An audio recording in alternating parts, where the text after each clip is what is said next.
बिस्मिल्लाहिर्रहमानिर्रहीम। अस्सलाम वालेकुम नाज़रीन, आप यूट्यूब चैनल देख रहे हैं। मैं इमरान खान हूँ। मैं बहुत सारी तफसीलात हैं आपके साथ शेयर करनी है, लेकिन सबसे पहले इमरान खान साहब के हवाले से चंद दिन पहले मैंने आपको बताया था कि जेल में उनकी सिचुएशन क्या है। मैंने आपको बताया था कि मल्टीपल इशूज़ हैं खान साहब को और उनके ऊपर बहुत सारी पाबंदियाँ लगी हैं जेल में। अभी जो लेटेस्ट इन्फॉर्मेशन है, पिछले एक दो दिनों में जो कुछ हुआ, मैंने दोबारा इन्फॉर्मेशन निकाली है, जेल से निकाली है, मैं आपके साथ शेयर करता हूँ। इमरान खान साहब को शेव का सामान दिया गया है। शेविंग का सामान उनके पास नहीं था। उनके जो दाढ़ी के बाल हैं वो बढ़ रहे थे, तो उनको शेव का सामान दिया गया है। यानी एक पाबंदी ये ख़त्म हुई। और रेज़र का, क्योंकि एक रेज़र दिया जाता है कैदी को, इमरान खान साहब को पूरा पैकेट दिया गया है। जेल में ऐसा नहीं होता नॉर्मली, लेकिन इमरान खान साहब को पूरा पैकेट दिया गया है।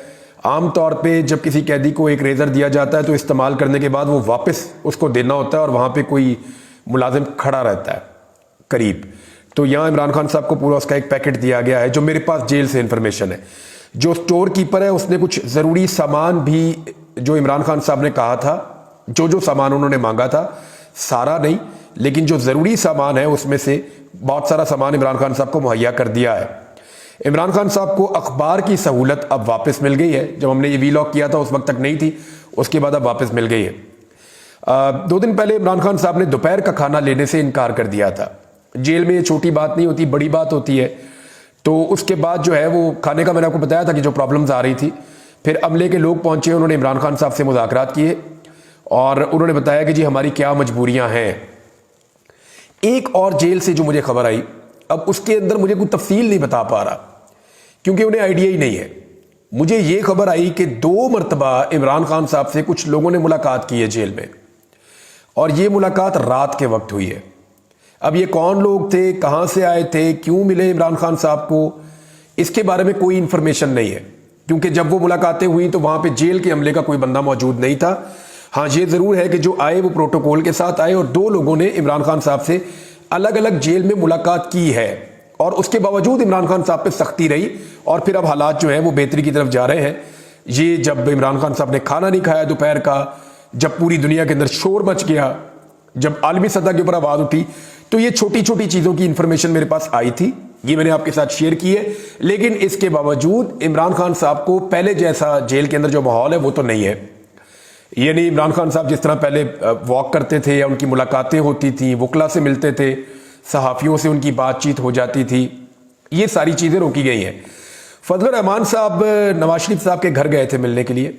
नवाज शरीफ साहब ने जाती उम्र में सारों को इकट्ठा किया, और ये ऐसा लगता है कि हुकूमत की जानिब से आखिरी पैंतरा था कि फजलुर रहमान साहब को काबू कर दिया जाए। फजलुर रहमान साहब भी थे, बिलावल भी थे, बाकी पॉलिटिकल पार्टीज भी थी। तो मियाँ साहब ने हुकूमत का सारे इत्तेहादी बुलाए हुए थे, साथ फजलुर रहमान साहब को बुलाया हुआ था कि अगर हम सब इकट्ठे हो जाएं तो आईनी तरमीम हम कर सकते हैं। तो नवाज शरीफ साहब ने आखिरी कोशिश की है। नवाज शरीफ साहब ने क्या किया पहले वो बताता हूँ, फिर बताता हूँ पाकिस्तान में इस आईनी तरमीम के लिए क्या कुछ ऐसा किया जा रहा है जिसे पाकिस्तानी कभी नहीं भूलेंगे।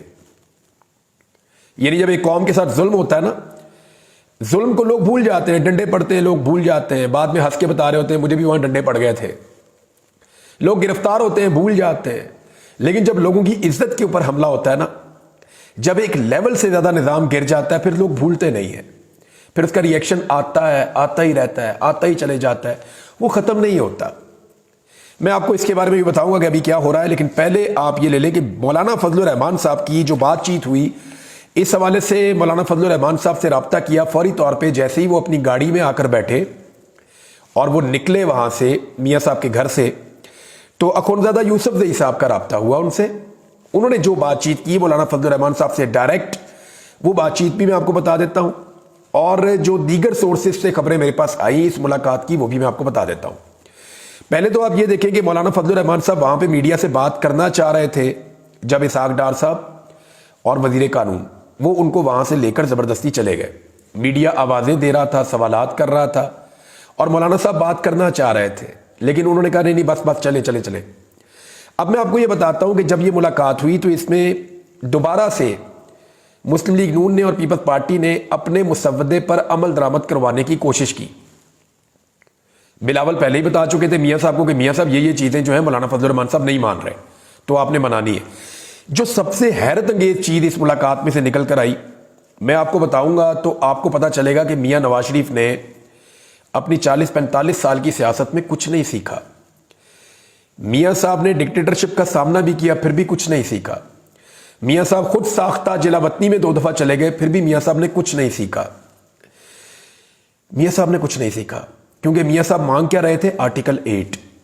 मियां साहब का सबसे ज्यादा फोकस और सबसे ज्यादा जोर, मैंने आपको कल बताया था कि बिलावल का सबसे ज्यादा फोकस और सबसे ज्यादा जोर इस बात पे था कि फौजी अदालतें कायम की जाए, पाकिस्तान तहरीक इंसाफ को उनके अंदर रगड़ के बिल्कुल ग्रैंड कर दिया जाए, तबाह कर दिया जाए। मियां नवाज शरीफ साहब का भी सबसे बड़ा फोकस यही था कि कुछ भी करें मौलाना साहब, इस पे आप हमारे साथ खड़े हो जाएं। आईडी अदालतों के हवाले से आपने बहुत बात कर ली है, वहां हम आपकी बात मान लेते हैं। ये जो आर्टिकल 8 है, बुनियादी इंसानी हुकूक वाला मामला जो है पाकिस्तान में, इस पे मियां साहब ने कहा कि आप हमारी मदद करें मौलाना साहब।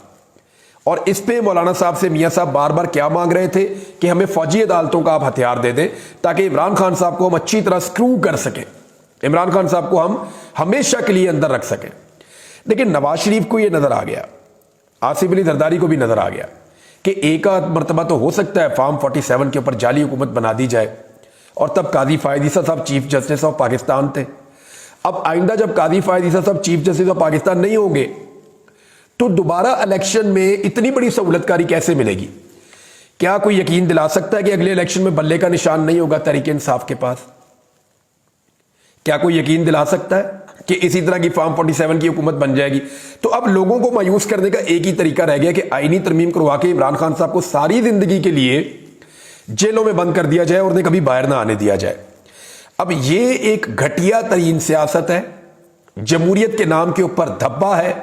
इक्तदार की हवस में ये लोग अपनी तमाम इकदार भूल चुके हैं, और ये पड़ी हुई है PMLN की भी जमहूरियत, यानी जमहूरियत के चैंपियन और दावेदार जो कहते हैं हमने जमहूरियत के लिए बड़ी लड़ाई लड़ी है। सिचुएशन इनकी ये है कि वो क्या मांग रहे हैं? आर्टिकल 8 में सहूलतकारी मांग रहे हैं, और उसके अलावा क्या मांग रहे हैं? उसके अलावा मांग रहे हैं जी फौजी अदालतें आप हमें बनवा दें। तो मौलाना फजल रहमान साहब ने वहां पे भी किया चिट्टा इनकार। फजल रहमान साहब ने कहा जी ये भी मैं नहीं कर रहा। अब फजल रहमान साहब उनको कुछ अपने करीब लेकर आए, उन्होंने कहा जी आईनी अदालत नहीं बनाते, लेकिन आईनी तरमीम के जरिए से आईनी बेंच बनाने की तरफ चले जाते हैं। बेंचेस की तश्कील के अंदर कोई ऐसा तरीकाकार, और इसके लिए तो आईनी तरमीम की जरूरत भी नहीं है। ये तो सुप्रीम कोर्ट ऑफ पाकिस्तान से आप बात करें, प्रैक्टिस एंड प्रोसीजर कमेटी ये चीजें कर सकती है, और ये सिंपल कानून साजी के जरिए भी ये चीजें हो सकती हैं। बहरहाल फजल रहमान साहब को ये रिक्वेस्ट की गई जी बाहर मीडिया मौजूद है तो थोड़ा सा जरा ये स्टेटमेंट दे दे कि हम करीब आ गए हैं, करीब आ गए हैं, ताकि लोगों की आस ना टूट जाए।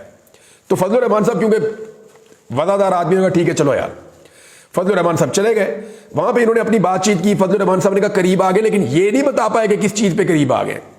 और फजल रहमान साहब ने कहा कि जो इनका मुसव्वदा था हमने मुस्तरद किया है। मुसव्वदा वही है जो फजल रहमान साहब का है, और फजल रहमान साहब के मुसव्वदे पे जो चीजें वो इन्हें काबिल कबूल नहीं है। अब फजल रहमान साहब के बगैर आईनी तरमीम नहीं हो रही। जैसे जैसे ये खबरें बाहर निकल रही थी कि जनाब फजल रहमान साहब कुछ नहीं कर पाएंगे, साथ साथ फस्तायत अपने उरूज पे जा रही थी। मैं आपको बताता हूं कि आज के दिन में क्या वाकयात हुए हैं ये गुज़िश्ता रात में। एक तो शाह महमूद कुरैशी साहब वो 1 साल से जेल में है, उनका बेटा भी जेल जा चुका है, पूरी फैमिली को जो है वो अजाब में मुब्तला किया हुआ है।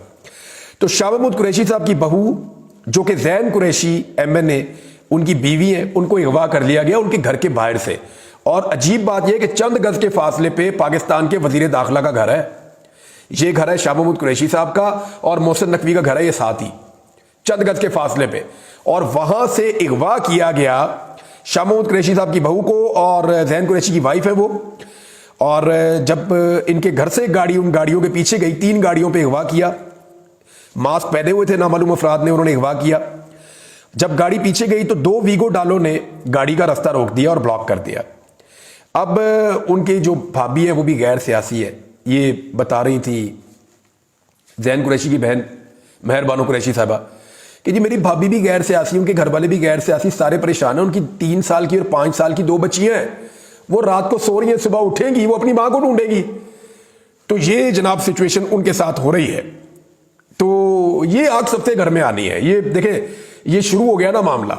ये जो लोग आज PMLN में और पीपल्स पार्टी में बैठे हुए एंजॉय कर रहे हैं ना, बड़ी बड़ी सीटों के ऊपर बैठे हुए एंजॉय कर रहे हैं, वजारतों के ऊपर बैठे एंजॉय कर रहे हैं, ये सारे इस बात को लिख कर लें और याद रखें, हुकूमतें बदलती रहेंगी, کبھی آپ حکومت میں کبھی اپوزیشن میں.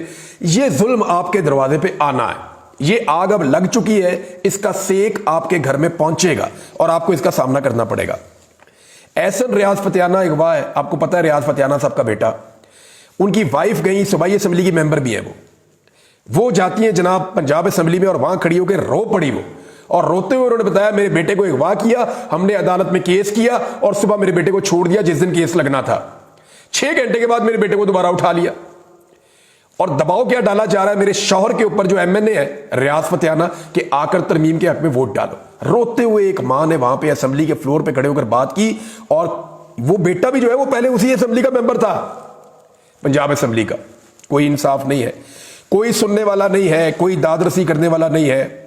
چوتھی خبر, یہ ایک اور بھی آپ لے لیں, یہ فیاض چھجڑا صاحب, ان کے بارے میں بتا رہے ہیں, یہ ایم این اے ہے جی, ان کے بارے میں بتایا جناب حامد رضا کاظمی صاحب نے. انہوں نے کہا جی ان کے 12 سالہ بیٹے کو اٹھا کر لے گئے, بیٹے کے سینے کا جو ماس ہے اسے اور ناخنوں کو پلاس سے پکڑ رہے تھے, اور یہ سارا ظلم بچے کی ماں کو دکھایا جا رہا تھا صرف اس لیے کہ ووٹ چاہیے آئینی ترمیم کے لیے. پھر انہوں نے یہ کہا کہ ہمارے پاس کال ریکارڈز موجود ہیں کہ ایم این اے کو کال کر کے 75 کروڑ 80 کروڑ کی آفرز کی جا رہی ہیں. ایک ایم این اے کو 1 ارب 5 کروڑ تک کی بھی آفر کی گئی ہے. شفقت ایوان صاحب کے پاس ساری گفتگو ریکارڈڈ بھی موجود ہے ایک ایم این اے کے پاس, یہ بھی انہوں نے بتایا جناب. اب اس کے علاوہ آپ یہ دیکھیں کہ اختر مینگل صاحب کیا بتا رہے ہیں.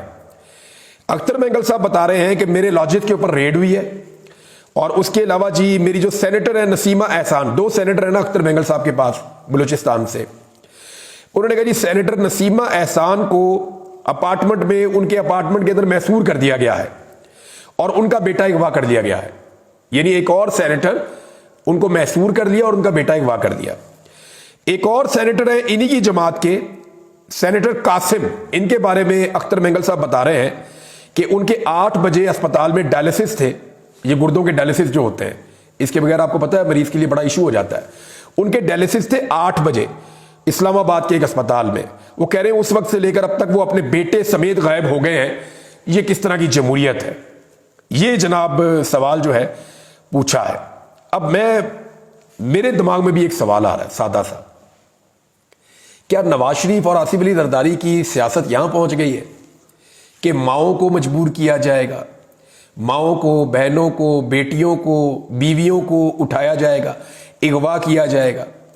آپ کو پتا ہے ہمارا دین جو ہے اسلام اتنا خوبصورت مذہب ہے, ہمارے دین میں یہ بات بتائی گئی ہے اور اس کی تاکید کی گئی ہے. ہمارے آقا نبی اکرم صلی اللہ علیہ وآلہ وسلم نے فرمایا تھا کہ دشمن کے ساتھ جنگ بھی ہو نا تو عورتوں اور بچوں کے اوپر اٹیک نہیں کرنا. یعنی دشمن جو مسلمان نہیں, غیر مسلم دشمن کے اوپر بھی آپ نے اٹیک کرنا ہے تو آپ نے عورتوں اور بچوں کو نقصان نہیں پہنچانا. نبی اکرم صلی اللہ علیہ وآلہ وسلم کو جب پتا چلا کہ ایک لڑائی کے دوران جب دشمن کے کچھ بچے بھی نرگے میں آ کر مارے گئے تو آپ نے بڑا اس کا افسوس کیا اور بار بار کیا, بڑی ملامت ہوئی اس کی. تو معاملہ یہ ہے کہ آج صرف ایک آئینی ترمیم کے لیے اپنے ملک کے اراکین اسمبلی کی بیوی محفوظ نہیں ہے, بیٹی محفوظ نہیں ہے, مائیں محفوظ نہیں ہے, بچیاں محفوظ نہیں ہے.